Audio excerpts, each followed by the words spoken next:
Guys, ito na naman tayo ngayon. Guys, kwento ko lang. Yung mga pinagdaanan ko sa buhay ko. Isa din po ako makasalanan ng tao. Yes, laki ng kasalanan ko sa sarili ko. Number one. Yung pinaka-number one talaga is yung kasalanan ko kay Jesus Christ. Siya ang tunay na Diyos sa mga makapangyarihan sa atin. Alam kong lahat tayo nagkakasala.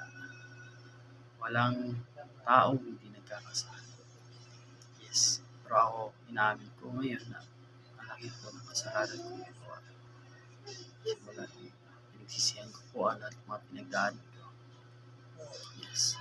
Mga kasalanan ko sa aking pamilya, mga kapatid, mga pinsan ko, mga relatives at sa lahat ng mga kaibigan ko. I'm very sorry. Hindi naman talaga po ako perfecto. Patawarin niyo na sana ako.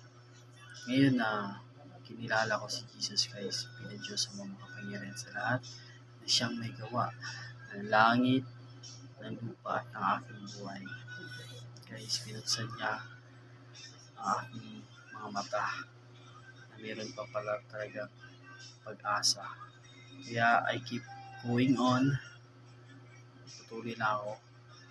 Nananalig ako na hindi ako pabayaan ni Kristo sapagkat siya tunay na aking Panginoon. Akala ko wala lang mamahal sa akin, pero andyan pala ang Diyos. Number one pala siya. Talaga. Nagmamahal sa akin, hindi lang sa akin, sa inyo din, sa nakikinig ito. Mahal na mahal kayo ng Panginoon. Tandaan niyo. Yun nga, sabi niya sa John 3:16. Yun nga, sabi niya, for God so loved the world that He gave His only begotten Son, and whosoever believes in Him shall not perish and have an everlasting life. Napakaganda po nun sa John 3:16.